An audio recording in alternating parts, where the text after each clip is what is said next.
Right. I think, for whatever reason, there are certain Doctor Who stories that loom large in the memory, okay, and have a resonance that goes backwards and forwards. And I'm thinking of stories like The Deadly Assassin. I'm thinking of stories like The War Games. Things like The Three Doctors in a different way. And of course, Earthshock's one of them. Now, Earthshock has a resonance that has banged back and forth in Doctor Who's history. And even, spoilers, in flipping The Giggle, where they make reference to Adric. Earthshock has been something that has resonated largely. I think Mind Warp deserves a reputation as powerful as Earthshock, quite frankly. Now, no spoilers. Put your fingers in your ears. I'm not listening. Okay. No spoilers. We know that what we've seen there, well, even if we don't know, you can sense that what we've seen there isn't the whole story, and more will emerge, for better or for worse, depending on your perspective. But the bottom line is this. Just taking it on face value, those are 4 absolutely superb episodes of Doctor Who. I am willing to say, at this stage, since Earthshock is my comparative for right now, it's better than Earthshock. I would say it's comfortably better than Earthshock, in fact. And whereas Earthshock is so one note, it's painful, that's got everything in it, right? It's got farce and pantomime and emotion and a range of emotions, I should say. It's got everything in there. And that is an absolutely spectacular story. I'm even reminded of stuff like going all the way back to something like The Gunfighters. And for why? Well, the first 3 episodes of this were uncomfortable watching at points. But for the most part, they were generally fairly charismatic, fun, loud episodes. That was hard going. Apart from the odd moment, Brian Blessed, total respect forever and ever. But apart from the odd moment, that was just off the chain, difficult going. Because the inevitable was inevitable, as the inevitable so often is. But, even the William Shatner-esque, what is this love thing you talk about, right? Which I genuinely thought was going to be painful, because I'd forgotten how that went, was lovely. Like, genuinely, Doctor Who doesn't do stuff like that very well, generally. And that was lovely. And when Dorf died, oh my God. Oh my goodness. I was... What? I mean... He gave me endorphins. I genuinely feel that you could watch that. Endorph this message. Have you got any more for us today? I genuinely feel that you could watch that as a less...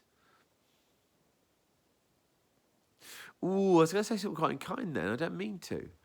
I think you could watch that and not appreciate how brilliant Brian Blessed's performance is. There we go, that's what I'm saying. And my unkindness would have been to those people that don't appreciate what a brilliant performance that was. Because although in many stories that would have been completely overwhelming, in this it just fits. And I have to say, in that last episode, finally, Colin Baker was given the opportunity, if not to outshine Blessed, because let's be honest, who can ever outshine Brian Blessed? We're talking Tom Baker levels of charisma here.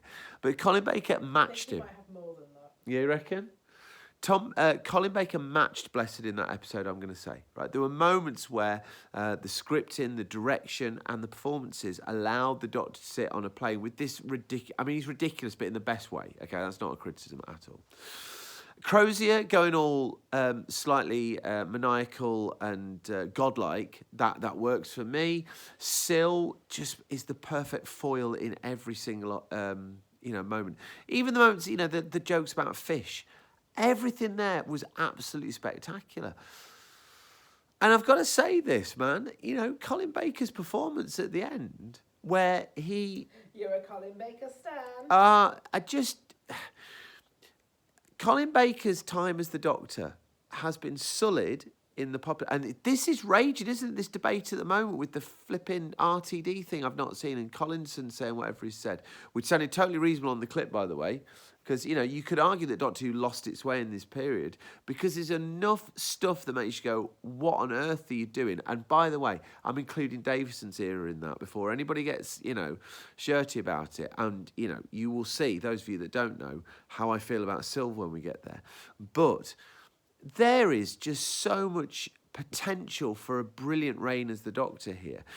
We're setting templates along the way. We had flipping Revelation of the Daleks. We had obviously Vengeance on Varos, which seems some time ago. But this is, you know, nudging towards what we're going to get with Sylvester McCoy. This is reflecting backwards on good stuff that has gone before. There's so much to like here.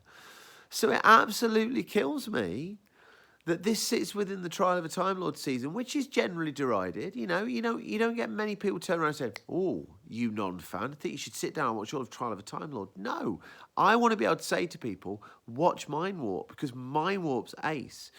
And I think Mind Warp is strong enough, even within the Trial of a Time Lord framework, to succeed on its own merits. Okay? So yes, this is episode 8. Of Trial of Time Lord. But, hello dog, this is sublime. This is absolutely sublime stuff. Genuinely, I've enjoyed those 4 episodes of Doctor Who. Increasingly as well, you know, building and building and building. I've enjoyed those 4 episodes of Doctor Who as much as anything I can remember in recent memory, with the exception of Caves of Androzani, obviously. So there we go. Like, absolutely sublime. I'm overwhelmed with that. I'm so happy that you're happy. I am happy. It's the last day of term tomorrow. Bring it on. And? Shortest day. Oh, it's the shortest day tomorrow.